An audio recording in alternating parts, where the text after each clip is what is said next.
Hello, it's Phil the Thrill, and we're here with three of the hottest YouTubers around. We got Rick 28 millimeter RPG joining us for the first time, coming straight off of that hot fire Traveler game, and we got Crispy and Mr. Max, players in my Werewolf game. Cody was invited, but obviously he's doing 4-Color Cafe tonight, which is fine. And yeah, so today what we're going to do is we're going to watch my silly old werewolf game, or our silly old werewolf game, excuse me. And I got some bookmarks queued. Perfect. And we're going to take a look at that. I'm going to say why I was freaking out here. And then I'm going to let Rick tell me the wisdom. And then you guys tell me things I don't know. It's exciting. We're trying to keep it short, like 30 minutes. 30 to 40 minutes. We'll see how it goes. Anyways. All right. You guys want to say anything? No, I just want to say nice tie-dye shirt. Thanks. Oh, yeah. Let me show it off to the fans. There we go. Sweet. This is totally wearable in town. Yes. Not just your sweatpants for indoors. It's people outdoors stop too. me everywhere, and I have to spread the good news about our little hobby. You don't have to stop trying. You know. Anyways, let's rev it up. Let's rev the engines up, guys. You into it? All right. So, geez. You want to introduce it then? You want to do it? Okay, before I start, I wanted to say this little first block, total trash, right? Like, get rid of that. Where I'm introducing all the anything at all. What do you guys think? I think it's legit to introduce some stuff, like say like what happened just before we get in, right? I think it went a bit long. Some stuff could have been like figured out like as we play, like through play and stuff like that. Yeah. But you know, first time doing that live, the nerve where we could feel the nerve, right? I had nerves. Yeah. Yeah. I will say that there were questions before the session, and we were just like, let's just start the session and I'll answer the questions for you, and then the audience can hear. But that was a mistake. I shouldn't have answered any questions. They never answer a question. Is that the move? How dare you ask me anything? All right. So, all right, here's the first bookmark that I have here. Got them in my comment section. Oh, smart. Mm-hmm. I'm abusing my YouTube video. Okay. So I have to step out of this moon gate. Just real quick. This is the first moment where the game starts. And yeah. With Tess the Dark. I follow in behind. As soon as we step out, reach in my pocket, pull out a toothpick. Can I just say something about that? Yeah. Stupid.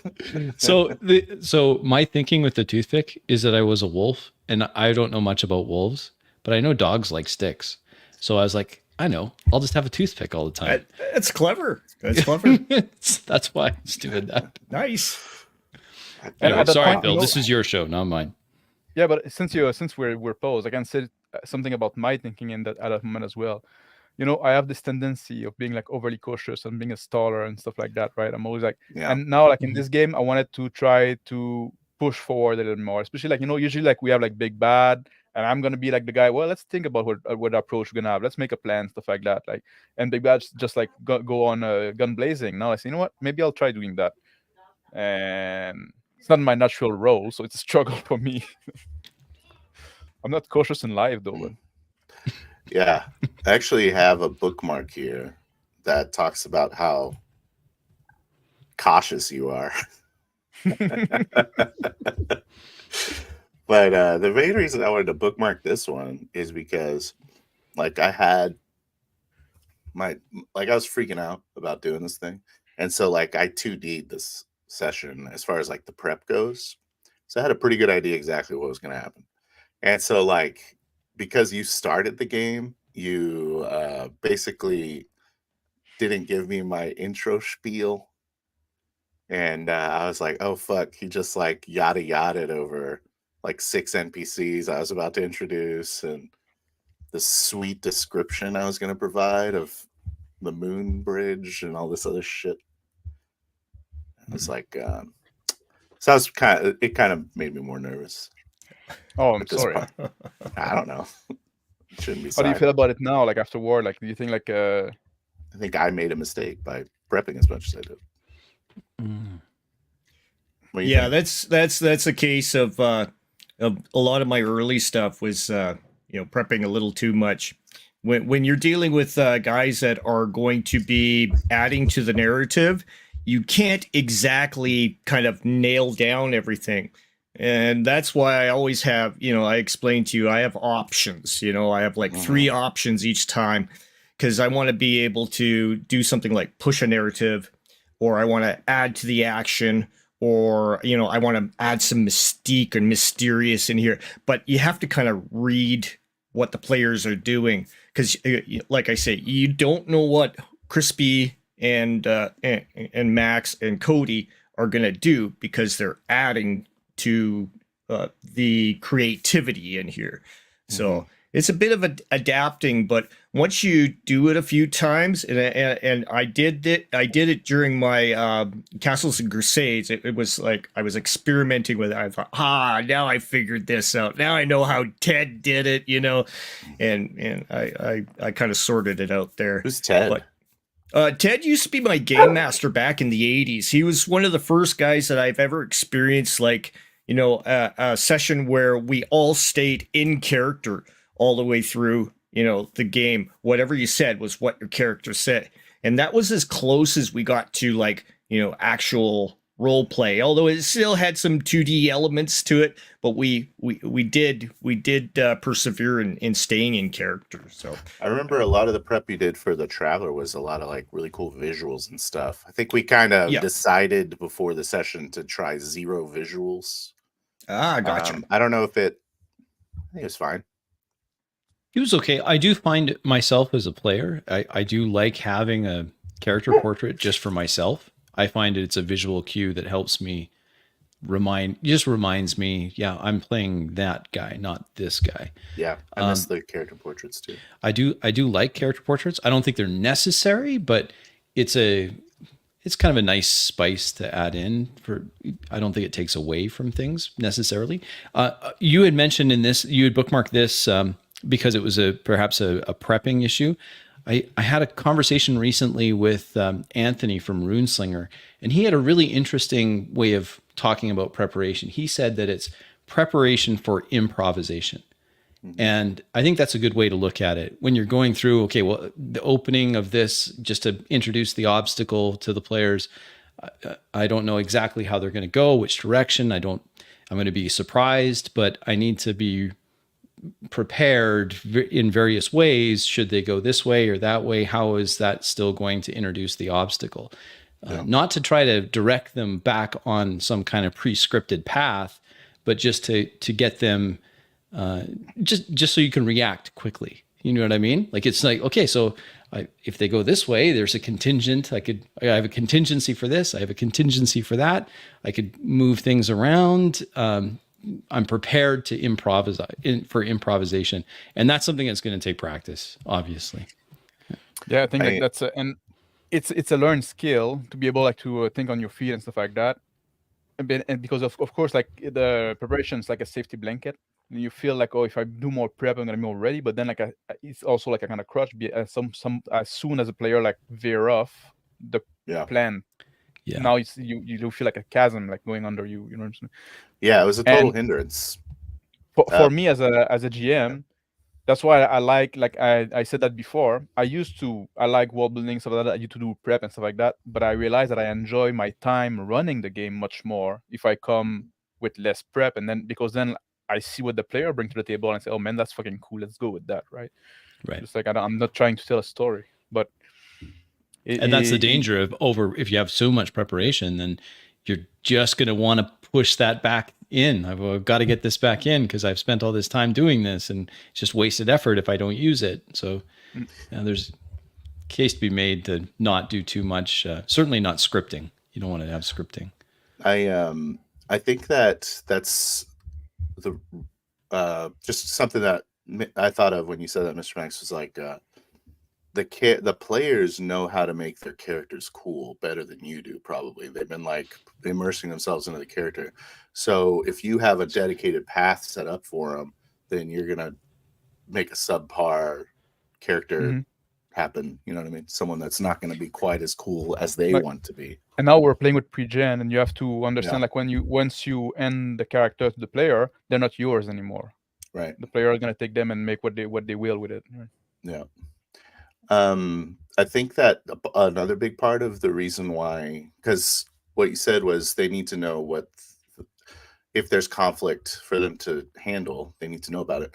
I told you guys that in that big old blurb, and I think I just spent so long talking to Max, like, can I fucking play final? And so he's like, all right, fine, I'm walking around at last.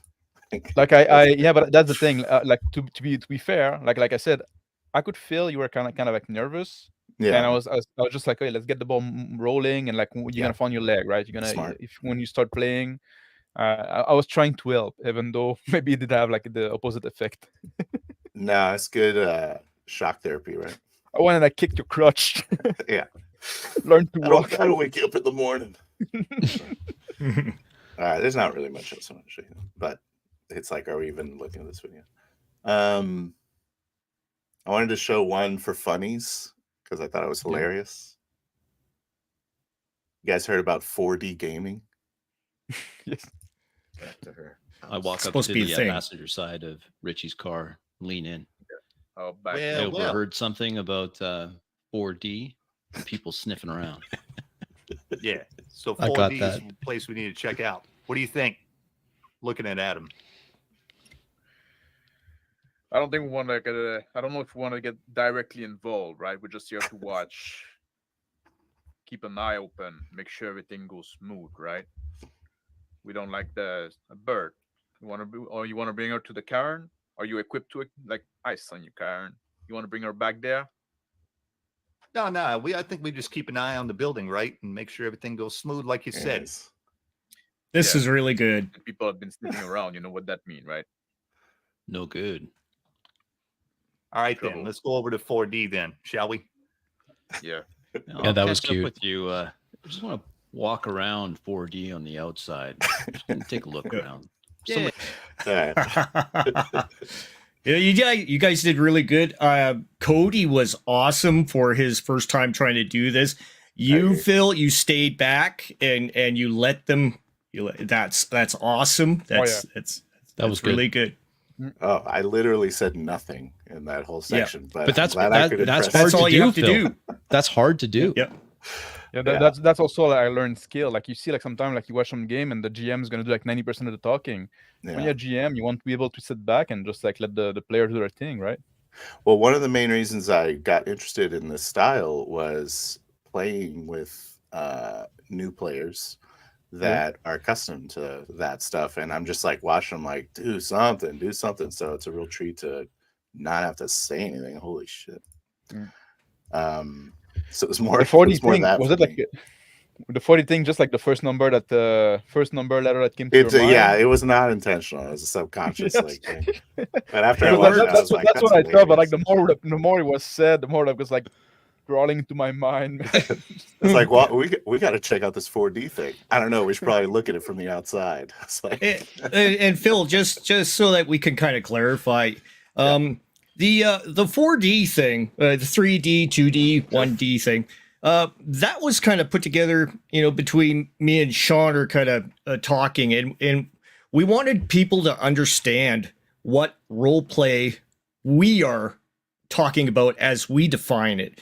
Because a lot of people think role play is, acting or, not just talking back and forth to each other, out of character stuff. what we wanted to do was kind of make a definition so that they could understand what we're talking about when we say role play. And I know it's caused a little bit of a stink out there, and some people are a little sore, but it's not to put a slight on anybody, but is to kind of define that information so they understand what we mean by role play. And sure, you can continue on doing what you want to do and term it as role play, but it just doesn't fall underneath my definition, because if you came into my game, you'd be kind of confused, and if I went into your game, it'd be a little weird. So not too confusing though. Yeah. The one thing I'll say is that anyone who's kind of involved with the style, probably everyone, is here to improve.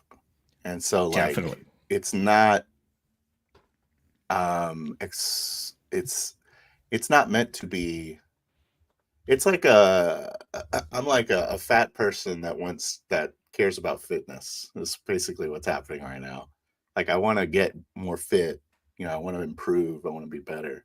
So it's not to say that I only want to hang out with fit people. It's just that I care about getting fitter. As a metaphor, is it a metaphor? I don't know. Yeah, and I think it's apt because we're not trying to push anybody down, right? We're extending a hand, like that's like we're open about what we're doing. We're trying to explain it. We're trying to talk about the benefit of it. We say like, well, if you want to try it, like, do it. It's really fun. It's great. It's a great time, right? Yeah. Step up your game a bit. Like push yourself. But then if you don't, like, I'm not gonna lose people over it. We're willing to extend a hand, like Cody and everybody.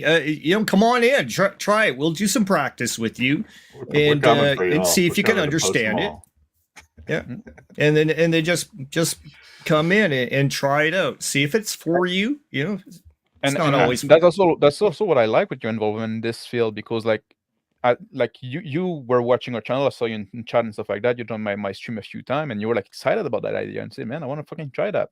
And you just jump and say, "I'll run a game for you. I'll try to do it." And say, "Yeah, fine, let's go, let's do this."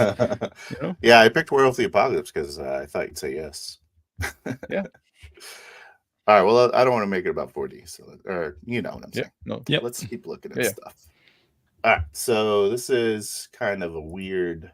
Leaving you in her living room, which has so this just kind of to preamble it. This is when Cody's character Richie goes into the living room, and I'm going to describe the living room to him.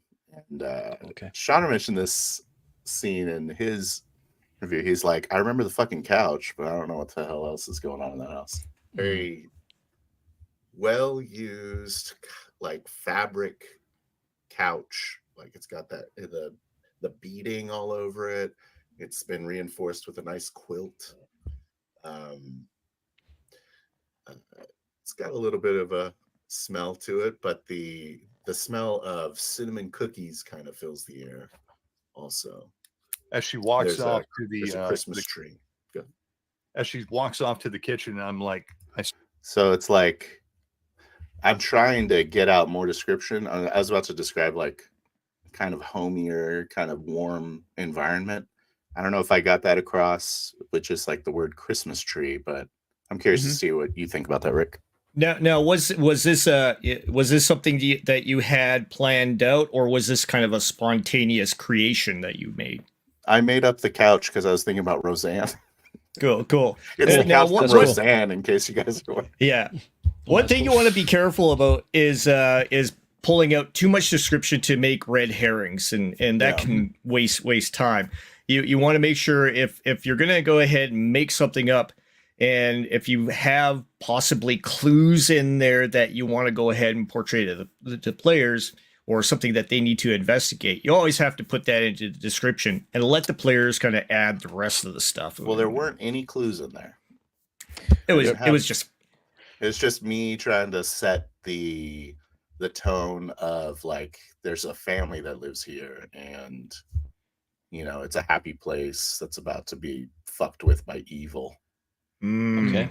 Well, Okay. you did really good on the description. Pulling from a source which was like Roseanne, and that's perfect. I do the same too. I close my eyes and I imagine something and I start talking, giving the description. So awesome job. What I would like have done differently, but when you're on the spur of the moment, that's not necessarily easy to do. Is I would have like talk about the smell of the cookie baking first. Okay. Like when I just try to describe a place, I try to visualize if I step in that place, what the first thing that strikes you, right? So that's why I say like lighting is important, because that's how we get our visual cue, right? But then like the smell, like is always like give you the tone right away and stuff like that. So like oftentimes if I'm going to talk about the smell, if there's a peculiar smell, I'm going to go with that. And already I've set that tone that, oh, it's a nice family. They're doing something nice for each other, right? They're baking cookies because it's Christmas, right? You try to go with what depict the bigger picture toward the more like from macro to micro, whatever. That cookie thing was also made up, and it came in. Yeah, it came in clutch like later on, because that's how you guys tracked. That's great, Phil. My comment on this section is I was just making some notes here. I thought your couch description was great. You may want to think about it this way, like Max was saying. What if you're trying to set the tone? You could just make a rule for yourself that you'll break as often as you want to, but the rule is kind of top down. So ceiling, so lighting, walls, floor. Okay. That you could just quickly give it. So there's a wicker. You could just say light. Yeah, how would you describe the room? So you walk into the light. You know what I mean? Like you just go quickly through a few things and then focus the camera where you want the impression to be. A few small presents wrapped in brightly colored paper underneath a sparse Christmas tree, and from a kitchen somewhere, some homemade cookies, smell of freshly baked cookies wafting in from the kitchen. Perfect. So I thought that the length was okay, but I certainly got most of the couch from that, and then the little Charlie Brown Christmas tree. Yeah, it's like a weird. But couch. I really like the idea that Crispy bring here, like making a rule for yourself. It's almost like a mental checklist that from thing to go. I would go like from like order of impression that you get. So that's why like lighting, smell, and then I would probably like start with peripheral vision, with the detail are not too important, pretty blurry, and then you zoom in on what's in the center of the room, because then you're gonna give, if you want to give a little more detail, and that's what's gonna remain with the player last, right? They're gonna have the general impression when they get into the room. Then you can move to those things quickly, and then like, okay, this is what's in the center, where we bring the action to. It's almost like if you take in movie, like they always have those establishing shot, right? Yeah. And then then there's a shot or where the scene is gonna happen, right? And the more trust that you have with your players as you do this more often, I think, and players as we trust more each other, then we can decide if it's a threadbare, carpet with worn path from the front door. We can decide with our description, because we're gonna help populate that.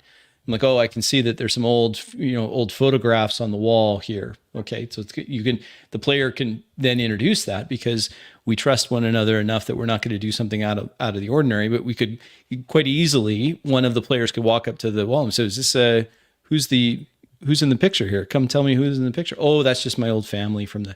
Okay, fine. Then we move on, right? It's the minutia. The details are important, because they set the cookies in the oven or just out of the oven. That's a really important detail. That tells you a lot as a player. It's different from just opening up another sleeve of Oreos. This is someone that's taken the time to bake something, even if it's the Pillsbury. Having a Christmas out here. They squeeze it out of a tube or whatever. It tells a lot to the player. It sets that tone. So I don't think your details are bad here, Phil. I think the details on the couch is perfect. I just would like to see more of that. Okay, I like top the idea down, of the three elements that I want to touch. Right. I like the idea of the strategy on descriptions. I think something that I'm still kind of embrace from the old days is that, and I'm sure it's valid, is tone and theme are like super important in my games. I try to make them as important as possible. And so I think maybe a move would be, as I'm describing things, hit the tone whatever's in there that's sparking the tone, and then if there's a or whatever. That's basically what I'm saying. But one thing I want you to Phil is sometimes when the players create something, keep in mind that you might want to put in something that like, for instance, Crispy talking about the pictures and stuff like that. If you had a one way to kind of put the players on track to where you want them to go, you can put clues into those things that they create in order to kind of give them hints to, hey, where they should be going. So sometimes that's a little tricky to kind of think up on the spot, but if you do a little practice with it, and think in that kind of context, I know it takes a little while, but you might be able to use that in the future in some of your future games, and add your hints in there in order to kind of push that narrative to the direction that you want it to go as a game master, and let the players kind of. Yeah, I wonder if there's other kinds of, like, it's almost like table talk, right? Like you're kind of working with your partners to kind of like tell them something that might help progress it. I don't know if it's a little bit cheating because it's a little bit rails, but keep in mind if a lot of game masters out there, DMs, they'll rely on a lot of like charts and random tables and stuff like that. You're just you have your collection of little items that you need to kind of portray, and that's all you're doing is instead of rolling a die, you're kind of just picking a thing. It's not any different, but you're trying to give the feel at the moment of what you need, what you feel that this situation needs in order to make it either more exciting or pushing to get the players, like suddenly somebody, a bunch of people come in, you're giving them a push, some sort of pressure in order for them to, have some action or something like that. You don't know what's going to happen. They could negotiate, they could fight or whatever. You don't know, but that's part of the fun as a game master. Once you get that ball rolling, what's going to happen, you don't know. So it's fun for you. I got one that's like sort of like a push. Here. Yeah. They're sending. So this is when the big elephantitis wolf steps out of the car right here. They're going to act quick if we don't do something. I'd rather be the one to act than to just react. I'm 100% with you. The child's going to be fine. So far as we know, she's not in labor yet. So right now, there's like NPCs, and I've given them freaky supernatural voices. They're in the back of the SUV, and they're like, "Let's go fuck them up," right, or some shit. And Crispy's like ran over to the house, and he's like, "Hey guys, shit's on." And so right now they're kind of discussing, I guess, their strategy or something. I feel like I gotta kind of like it remind them as a sense of urgency is kind of what's going to happen here. Door to the SUV opens. Nope. That was very good. Man steps out. Fucking go ahead, Richie. Fucking ram that guy. He's got I love that part, some Max. kind of weird. I'm already getting in the car, turning on the ignition, put it in reverse, and go straight at this dude. So Phil, that was successful. That was great. Yeah. You gave the push. The push was subtle. Yeah. It was just the door opening. This It's monstrous just the door foot opening. sitting out. Yeah. Perfect. And it was just like the NPC keeping on existing and doing stuff while we were talking, right? We were discussing, and that would happen. Like we say, okay, I'll approach the situation. Okay, no more time to talk. They're fucking moving, right? Time for we- action. yeah. So I think that was Max, very, very Max, you set up what I like so much about that is that Max makes a quick dialogue that then invites Cody to, because he's already heading for the driver's side of the car, like he's already on that way. So it was this virtuous circle of push from Phil. Okay, the world hasn't stopped just because you want to have a confab. You can't just jawbone your way through this for 10 minutes. They're going to act. And then Max with like, that's it. It's on, let's go.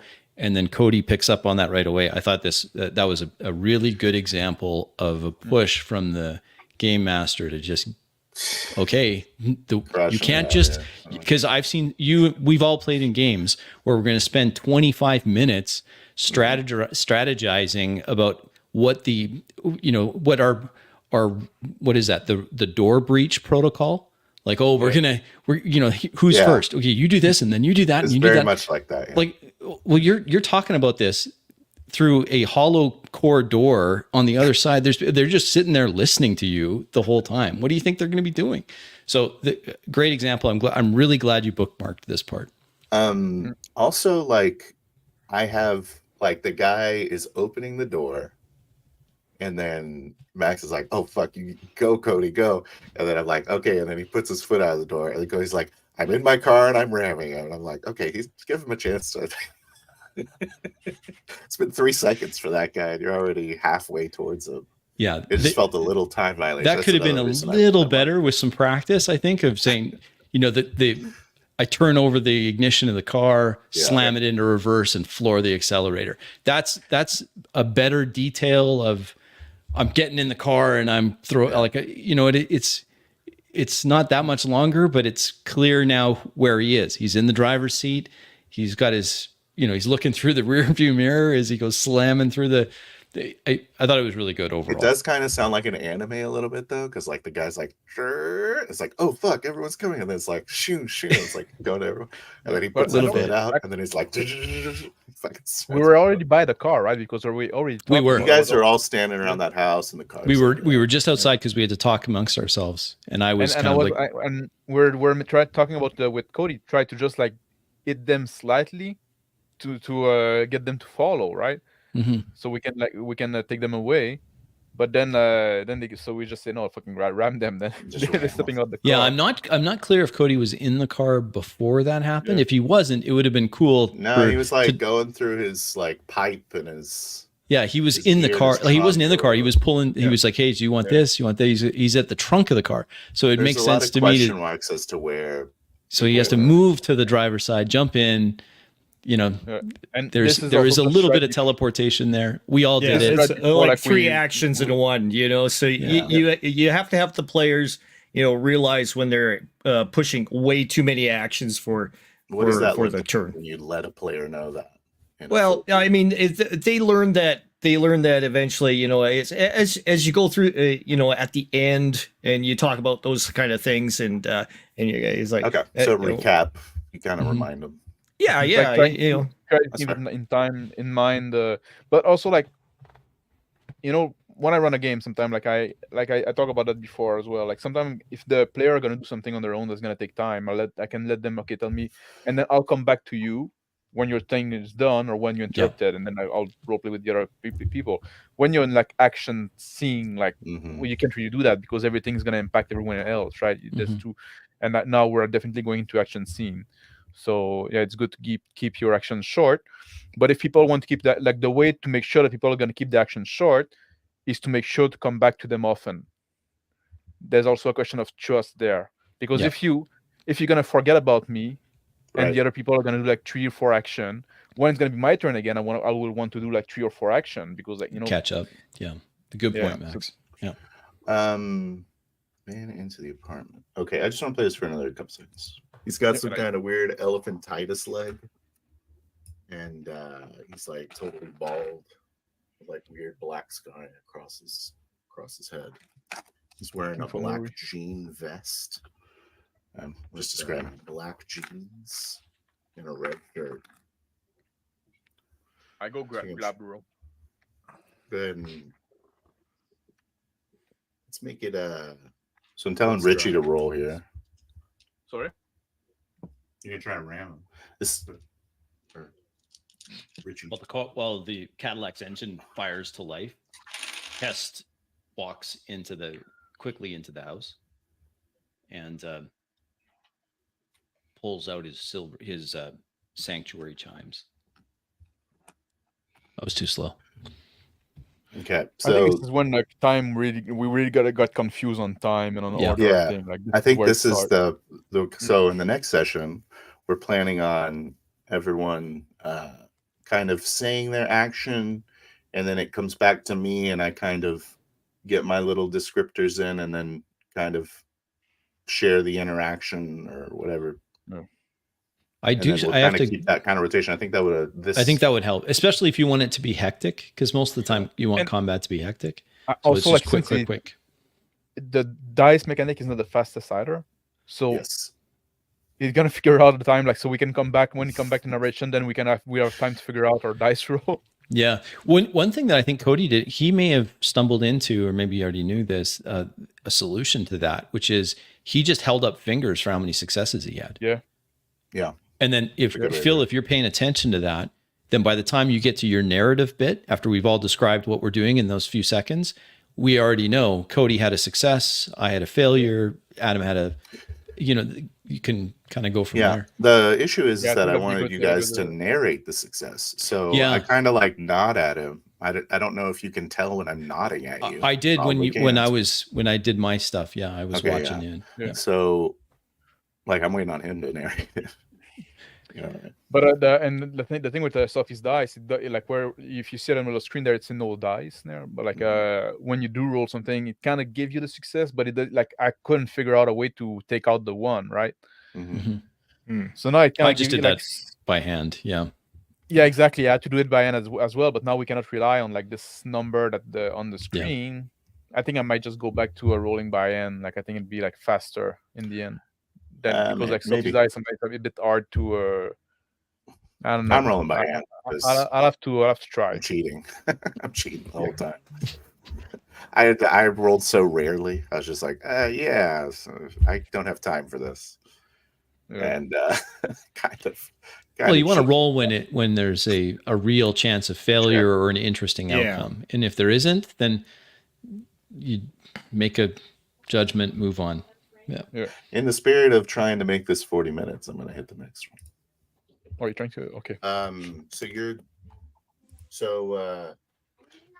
So this is when the fire has started, and it exploded the van, and the whole apartment is burning. It's about to happen. I think the guy that's driving the car is like, the glass shatters in his face, and I'm gonna kind of speed it up a little bit. Gas, and the SUV just starts going, and is reversing into the larger building across the street. Okay. The kid, Daniel, in your arms says, "Probably gonna go a little forward. Leave my family alone." He's like his hands out like this, and he's shifting in your arms. Oh shit! I feel like I could have described that better. That's all I say. That he's shifting into Crinus form. I don't even say Crinus form. I just say he's shifting in your arms. Like I'm not even describing a fucking kid turning into a giant werewolf in your arms. God damn it! Come on.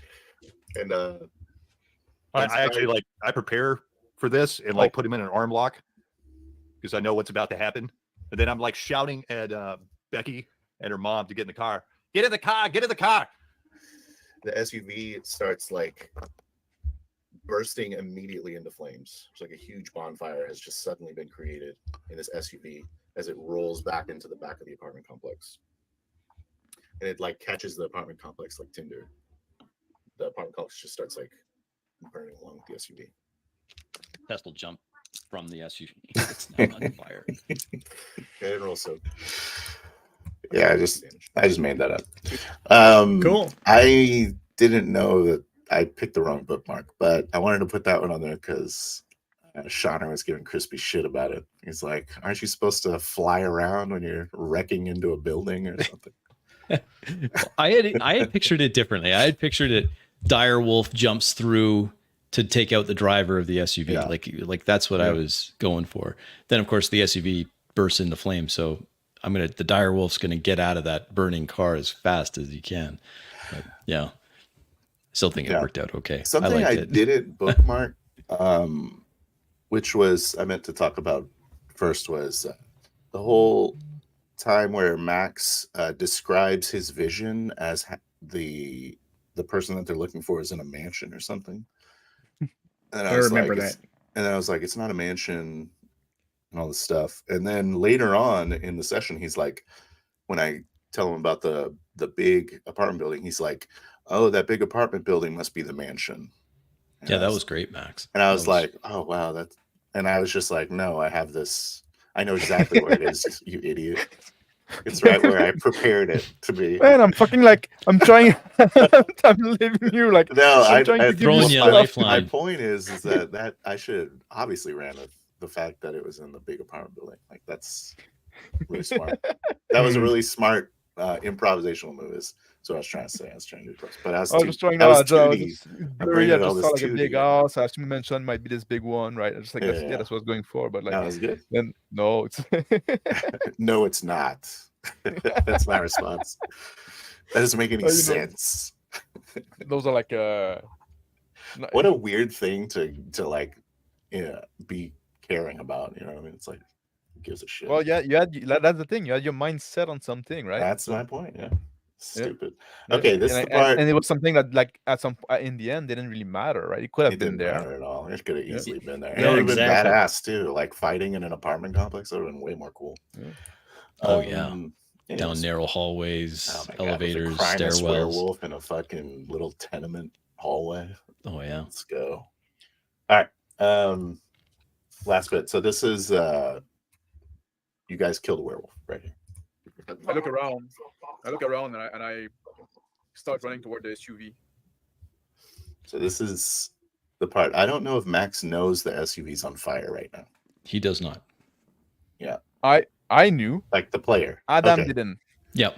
Okay. Yeah, that's right. Adam didn't know. That's right. And he's playing that way. He did that a couple times, which is really good. Yeah, that is good. Mark Okay, of a I was good player. confused. Get it. It's burning. It's gone. SUV's gone. And tell me You right gotta away. catch up with Right? the- Yep. Look, we need to get I the cued in Cadillac on that. I was like, Adam knows, but Yeah. Max or Adam doesn't know, but Max knows. And so he's Yeah. doing that to show that he's not metagaming it. And I thought this is a great opportunity to say, oh, in dialogue, you can catch him up right away. So Oh, that was really awesome. I didn't know that you knew. I was just like, aren't you paying attention, Max? that's what's so good. I thought it was great. Yeah, you got I to should listen trust to anything your I've said for the last goddamn hour. No, I'm joking. you got to But of course, trust your players that they're going Yeah. to stay in character and not metagame and stuff like that. And really good job on their Max on Yeah. on Yeah, not that was good, Max. That was really good. Smart. And Rick, that's something like on this topic, because I think this is another great bookmark.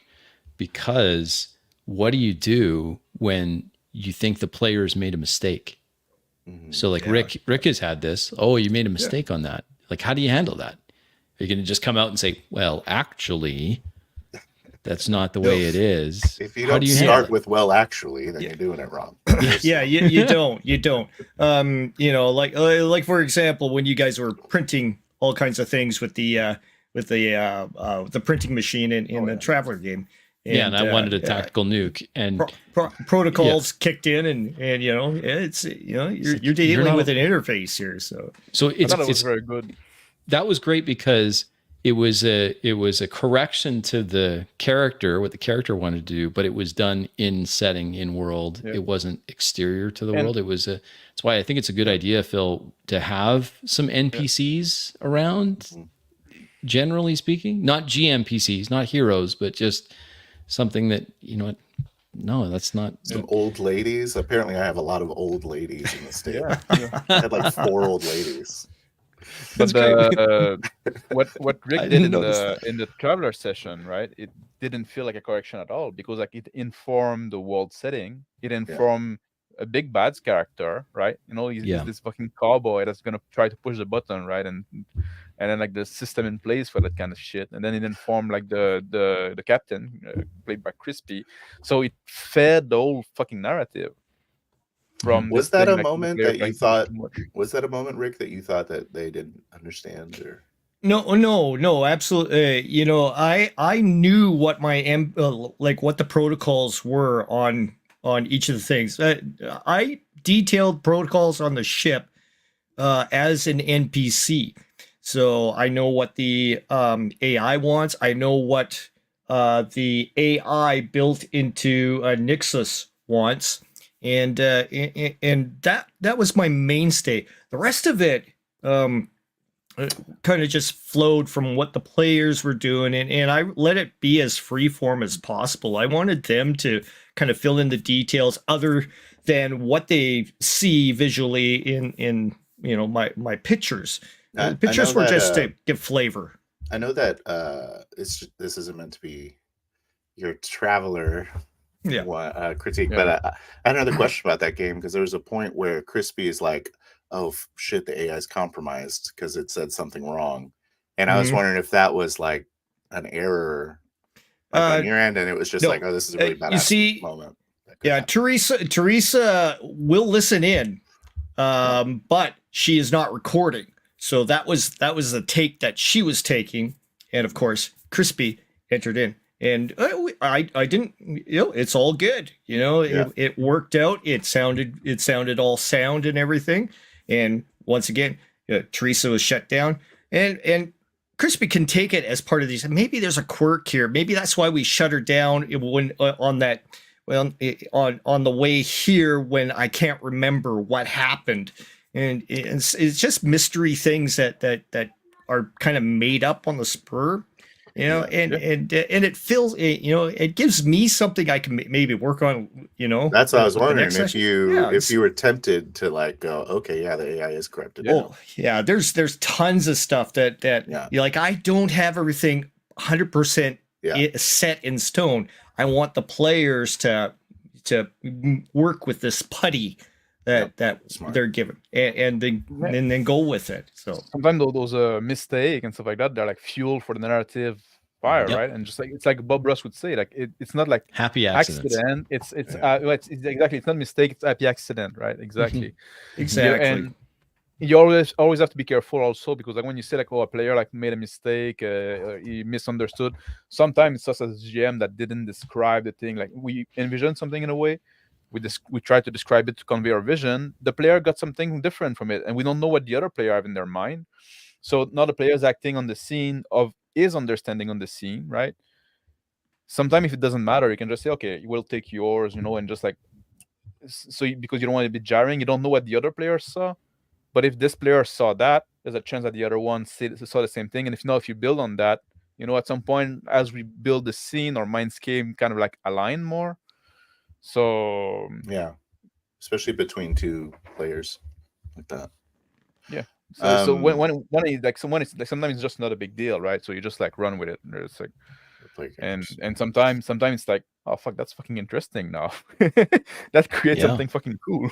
Yeah. The last thing I wanted to ask about the traveler thing was there's a point in there when you're talking about like how the replicators printers work, and I think you call it like reactive matter or something like that. I forget what term you used. Is that like a established thing, or is that just something someone invented on the spot? I was thinking in context with the how the ship gets from A to B without having a whole bunch of like, well, we have 7 suits of this, and I didn't want a ship locker. I wanted the players to create the ship locker by printing everything that they need.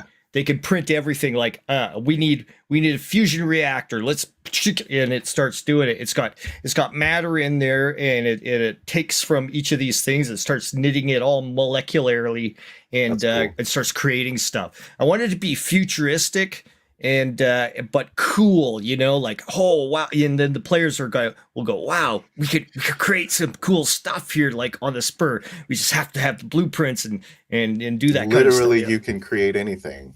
Pretty much. Yeah. In the Traveler game, clever. That wasn't communicated to us beforehand, right? Just like, or did I just miss it? Like, so when like you first started like a printer and reactive matter, I didn't know what it was, but then like I pick it up pretty fast through context, right? So well, right. I'm not. I think Crispy said the term first. I thought, but I don't know. Like reactive matter. But. Oh, I asked Teresa like what kind of reaction mass do we have left, and I want to report on the reaction mass. I want to see because our trip was longer, so I wanted to know what our supplies were. I was trying to think, like I would imagine a captain would be more concerned about logistics. So I'm thinking of like, what are the logistics of this? And but when you said reaction mass, were you thinking about like the stuff for the printer, or you just I was just thinking of like the primary drive. Like we're a long way from home. That's what I thought. But then like it's like Rick took that as the stuff for the printer. Like I the said, "Yeah, proto it works. goop. That's which fine." is cool because We it just run could with be it. the same thing. Like it Yeah, could be. exactly. Yeah, exactly. You got a total energy budget, and some of that's going to drive, and I some think of that it goes became to, the same thing Yeah. throughout the course of the game. which is fine. That works fine. Yeah. That's very sci-fi. Yeah. I like that.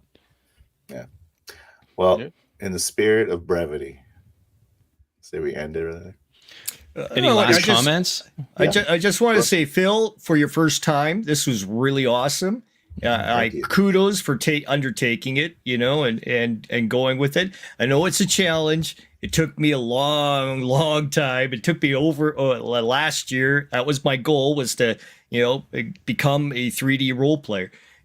Give kudos for Cody for undertaking, 100%. coming in, and it's his first time being in control of his character 100%, moving and his actions and everything. And it's something hard that it takes a bit, but you did really good for your first time. All right, Appreciate it. This next time I'm going no prep with small little things for continuity's sake, so we'll see what the difference is. I'm ripping off the 2D Band-Aid, as we said before. Yeah. Well, my feedback better. from you, and I'm sure Max will have a few words for you, but I really liked it overall, and I was completely new to the Werewolf, the Apocalypse thing. It was completely new to me.